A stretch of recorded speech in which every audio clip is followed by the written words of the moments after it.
We take a never-before-seen look at Orion's problems during Artemis I, China fires up engines for yet another new Long March rocket, NASA is studying commercial missions to Mars, and believe it or not, SpaceX has expended a Falcon 9 booster. I'm Elysia Segal for NSF. It's Friday the 3rd of May, and there's much more to come this week in Spaceflight.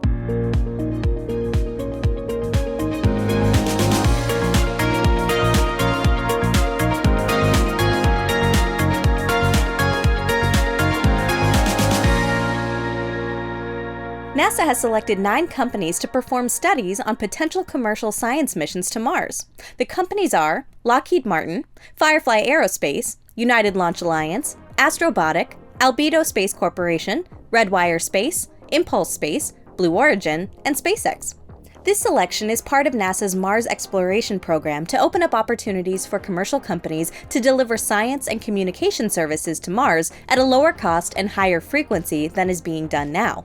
As such, the 9 companies have made suggestions as to how they could provide these services with some modifications to existing or upcoming space hardware that they're already developing. Lockheed, for example, has proposed using its experience building Mars orbiters for NASA to provide communication relay services. Impulse Space has proposed using its Mira orbital tug to host or deliver payloads to Mars. United Launch Alliance is proposing modifying its Centaur upper stage to either host or deliver payloads to Mars as well. Firefly and Astrobotic are proposing modifying their lunar landers for similar delivery services too, though not necessarily down to the Martian surface. Astrobotic is also considering modifying its lunar lander to deliver Mars surface imaging satellites, a task that Redwire and Albedo Space are also proposing with modifications to their upcoming satellites. Blue Origin is proposing to use its Blue Ring orbital tug to host or deliver payloads to Mars, or provide communication services from Mars orbit. And of course, SpaceX is proposing its existing Starlink satellites for communications on Mars. I guess it could be MarsLink in that case? Now, it is important to stress that these are just studies, so that NASA can fully understand what commercial companies could do with little modifications here and there to their existing products. So from proposing this to actually seeing Starlinks, Blue Rings, or Centaurs around Mars, well, we've got just a few more steps to go. This week, we had a new report from NASA's Inspector General about the Artemis program, and this one in particular evaluates the agency's readiness for the Artemis II mission. The 29-page report puts into perspective the challenges and risks associated with launching astronauts into deep space for the first time in more than 50 years. While NASA is well aware of all of these risks and challenges, it is always good for these investigations to be made, as they often bring new information to the public and neatly summarize what's going on within a certain program. For example, one of the things that it brought to the public were pictures of the Orion heat shield after the Artemis I mission. Now, we had known after the mission that engineers had found a higher amount of ablation in certain locations of the heat shield than what was expected prior to launch. But this was the first time we actually had confirmation of what these looked like, and they look, well, kinda like the heavily ablated spots that we saw back in December 2022 when Jack took pictures of Orion after recovery. The report states NASA found more than 100 locations where this heat shield ablated more than what was expected. While the capsule was never in danger of being destroyed during re-entry or anything like that, it does show that there's still a lot more to learn about Orion's heat shield. This increases the risk involved in future missions, which will be carrying crew, and therefore it's even more of a major concern to NASA's Inspector General and the agency as a whole. The report also shows the erosion and melting of 3 of the 4 Orion crew module separation bolts. These bolts, located on Orion's heat shield, join the crew and service module and are pyrotechnically severed prior to re-entry to jettison the service module. During re-entry, 3 of these melted and eroded more than expected, exposing the crew module to the risk of hot gas ingestion through the heat shield. While this didn't happen, it is of course another major cause of concern to be dealt with ahead of the Artemis II mission. Soon after discovering these issues, NASA formed a Tiger team which has been examining and studying the cause of these events. In his report, the Inspector General recommended that NASA ensure these issues are well understood and that any design modifications or changes to operations be well studied prior to flying the Artemis II mission. NASA, in its response to the Inspector General, concurred with these recommendations and stated that it estimates it'll take another 2 months or so to solve the issues. One of the solutions that NASA is considering involves modifying the re-entry trajectory for Artemis II in order to soften the heat loads on the heat shield and to allow a more benign environment to avoid this greater than expected ablation. But the issues with Orion during Artemis I don't end here. During its trip into deep space, its power conditioning and distribution unit latching current limiters suffered 24 instances where they opened, tripping the electrical current across the spacecraft and affecting the flow of current to several of Orion's systems. According to the report, it was later understood that these events occurred due to radiation, something that for now is being mitigated ahead of Artemis II by changing the software that controls these units. The report adds other issues on top of all of this that aren't critical but could increase risk and cost for future missions. For example, during the Artemis I mission, it says that recovery crews could not recover Orion's parachutes after splashdown as they sank into the Pacific Ocean before anyone could approach the capsule. While it's not critical to recover these parachutes, recovering them represents an ideal moment to inspect and analyze hardware that's been flown on a real mission and that's performed an actual flight.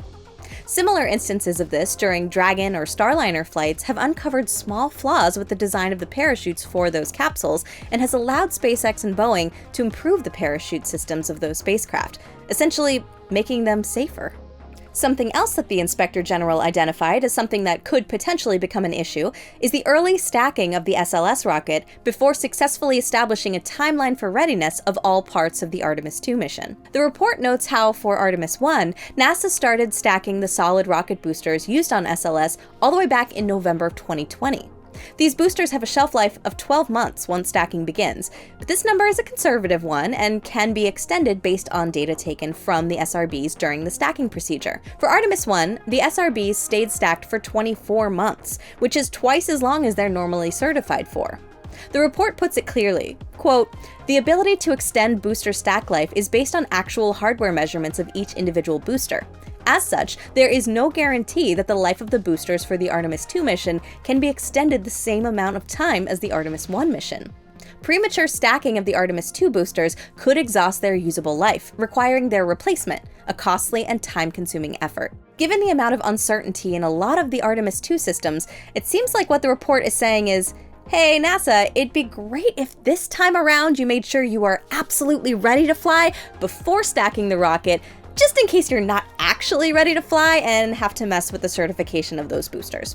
All in all, while some of these findings are kind of scary, it's also true that a lot of these issues can be mitigated, and in fact are being mitigated. They're not insurmountable, and therefore they can be overcome.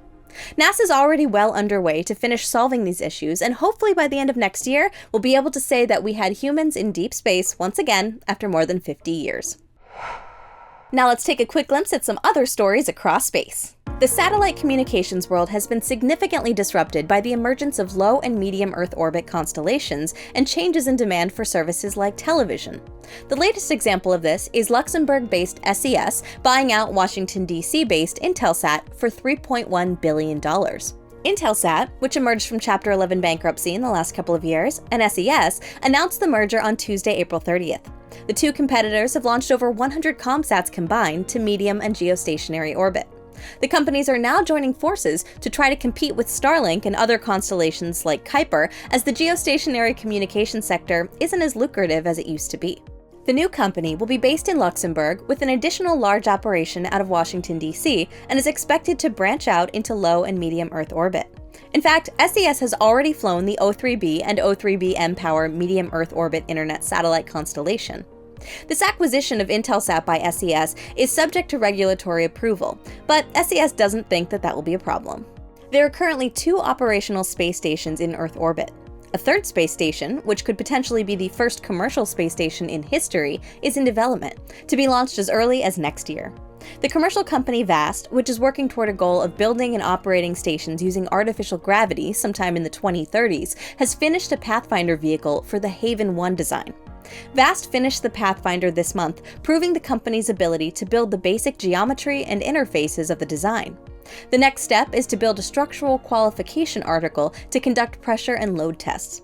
The VAST website describes an on-orbit Haven demo mission scheduled for as early as this year as an in-space testbed to pave the way for Haven 1.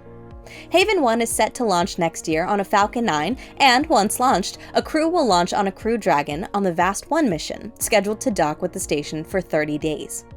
After years of development, delays, and testing, pre-launch processing continues smoothly for the first flight of the European Ariane 6 rocket. We already touched on this a few weeks ago when we mentioned the joining of the core stage of Ariane 6 to its second stage, but that doesn't really complete an Ariane 6 rocket. Ariane 6 can be flown with 2 or 4 solid rocket boosters, and the first Ariane 6 will have 2 boosters, a configuration known as Ariane 6-2. The central core, with the first and second stages attached, was moved to the ELA-4 launch pad from the launcher assembly building last week, followed a few days later by the 2 solid rocket boosters. There, the central stack was moved to a vertical position and the SRBs were connected to the core stage. Once these connections are finished, the rocket will wait for its fairing and encapsulated payload, called the upper composite, to be delivered to the pad a few weeks before its flight. Ariane 6, unlike its predecessor, is assembled on the launch pad to maximize efficiency and to shorten the launch campaigns. The processing for this flight is an important step toward Europe regaining its independent launch capability, which took a big hit with the retirement of Ariane 5, the loss of Soyuz, and the issues with the Vega program. China is developing a number of new launchers to replace their old ICBM-derived Chang'e 2, 3, and 4 vehicles. One new rocket that's deep into its development is the Chang'e 12, also known as the Long March 12. This rocket is a new medium-lift launcher that can carry up to 10 tons to low Earth orbit or 6 tons to a 700-kilometer sun-synchronous polar orbit. This rocket hasn't flown yet, but has taken a big step toward its first flight by firing the 4 YF-100K engines that make up its engine bay. This firing generated a combined 500 tons of thrust in total, setting the stage for the rocket's debut later this year. The interesting thing about this mission is how it's seemingly happening from within what appears to be an office building, which is kind of weird and funny at the same time. This test also represents a huge step for the Long March 10 rocket that's being designed to take Chinese astronauts to the moon, since the YF-100K engine will be used on both rockets. The main difference being that the Long March 10 rocket will carry 21 of these engines instead of 4. This rocket, set to debut later in the decade, is being designed to fly the Mengzhou crewed spacecraft and the Lanya crewed lunar lander to the moon in separate launches. The Chinese lunar program will use the Lunar Orbit Rendezvous plan for its crewed missions, and the successful development of the YF-100K mission plays a critical role in enabling these missions to proceed.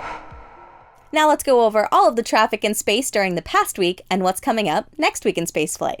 Opening the week, on April 28th, we had a Falcon 9 launch from Kennedy Space Center's Launch Complex 39A at 34 minutes past midnight UTC. The rocket was carrying 2 Galileo satellites, FM-25 and FM-27, for the European Commission into medium Earth orbit. There, they'll form part of the 30-strong European Union Galileo constellation of precision positioning service satellites. They'll also provide search and rescue functions as part of MEOSAR, an international distress signal listening network. These 2 Galileo satellites have really struggled to get into orbit. Initially, Galileo FM-25 and 27 were expected to fly on board a Russian Soyuz ST from French Guiana, but the European Space Agency stopped using Soyuz following the unrest in Ukraine. They were then switched to launch on ESA's new rocket, Ariane 6, which also suffered delays and is still not ready to fly, at least not operationally. Eventually, the European Commission was able to secure a launch with SpaceX on board a Falcon 9. This change, however, may very well be the reason why this mission was clouded in secrecy. There was no announcement of the arrival of the satellites to the Cape, no photos during processing, no acknowledgement that the launch was about to take place prior to the rocket's liftoff, no coverage of the second stage during flight and satellite deployment, not even any acknowledgement from the main European officials about the launch provider or rocket type after launch. Added to this, during the mission, SpaceX had to say goodbye to an old friend, as booster B1060 had to be expended in order to provide the maximum performance needed to lift the payload to such a high orbit. Consequently, there wasn't enough propellant left for the booster to land, so it was allowed to fall back into the ocean. Booster B1060 has been a great workhorse for SpaceX, having flown a record equaling 20 missions. Ironically, its life also began by launching a global positioning satellite, taking the GPS-3 SV-03 spacecraft up. The booster also lifted the IM-1 Nova C lander on its trip to the moon, launched the Galaxy 33 and 34 satellites, and the Turksat 5A satellite as well. It supported 2 transporter missions and 13 Starlink missions, including one shared with Black Sky. That's a whole lot of payloads. Booster B1060, we salute you. Despite expending the booster, the flight was not completely expendable, as SpaceX still recovered the fairing halves flown on this mission. These were also reused and marked the 200th Falcon 9 mission to fly reused fairings. Less than 24 hours after launching the Galileo satellites, the Cape was back in action for another SpaceX Falcon 9 launch, this time with a Starlink Group 654 mission taking off from pad Slick 40. Booster B-1076 lifted another 23 Starlink V2 mini-satellites into low Earth orbit on April 28th at 22:08 UTC. B-1076 was flying for its 13th mission, and while 13 may be unlucky for some, it wasn't for SpaceX, as the booster landed successfully on SpaceX's drone ship Just Read the Instructions. The mission managed to beat the record for time between landings on the same drone ship at 4 days, 23 hours, and 51 minutes, beating the previous time by just 4 minutes. This record was previously held by West Coast drone ship Of Course I Still Love You, which has its landing site closer to the port than its counterparts on the East Coast, making it easier to go back and forth quickly. So, at least in this case, West Coast is best coast? This mission marked the 19th and final launch of April, which means we have now a total of 81 launches worldwide so far during 2024. This puts the world on track for up to 245 launches by the end of the year. Cape Canaveral, and the US in general, remains the most active launch location with SpaceX's ever-growing launch cadence. In April, the company matched its current record for most launches in a calendar month with 12 Falcon 9 launches, something that was also accomplished in March as well. We not only had launches this week, but also a return from space. With last week's launch of the Shenzhou 18 spacecraft to the Tiangong space station, it was time for the crew of Shenzhou 17 to come back to Earth. The Shenzhou 17 crew, which was the youngest crew ever flown by China to Tiangong, had been on the station for the last 6 months and handed over the reins to the Shenzhou 18 taikonauts before coming back to Earth. During the crew's stay on the orbital outpost, they conducted dozens of science experiments and 2 spacewalks in support of the station's maintenance. The Shenzhou 17 spacecraft undocked from the front docking port of the Tianhe module on April 30th at 43 minutes past midnight UTC. On board Shenzhou 17 were Commander Tong Hengba, Operator Tong Chang'e, and System Operator Zhang Xinlin. The trio successfully landed in the desert of Outer Mongolia at 9:46 UTC later that day. Shenzhou 17's crew set a couple of firsts during their stay in space.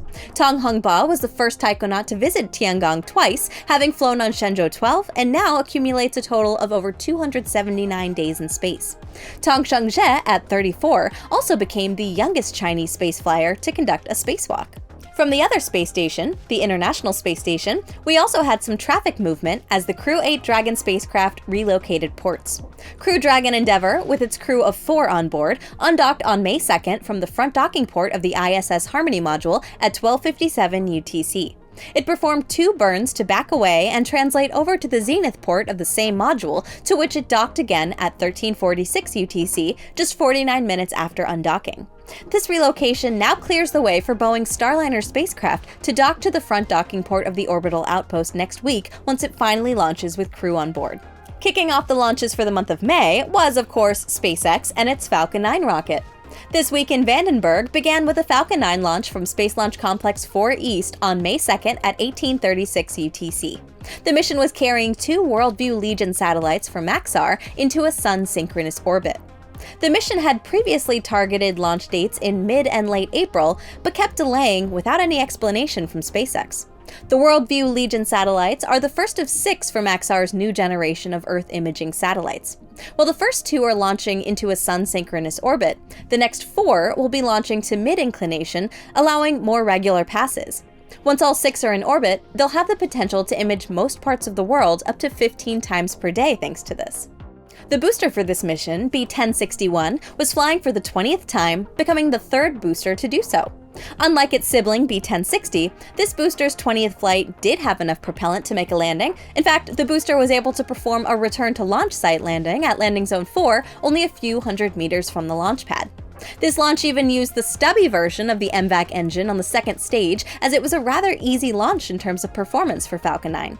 In a rarity these days, SpaceX confirmed the number of flights for the fairing halves, and one of them was flying for a 16th time, which is the highest number of flights for a fairing half that we know so far.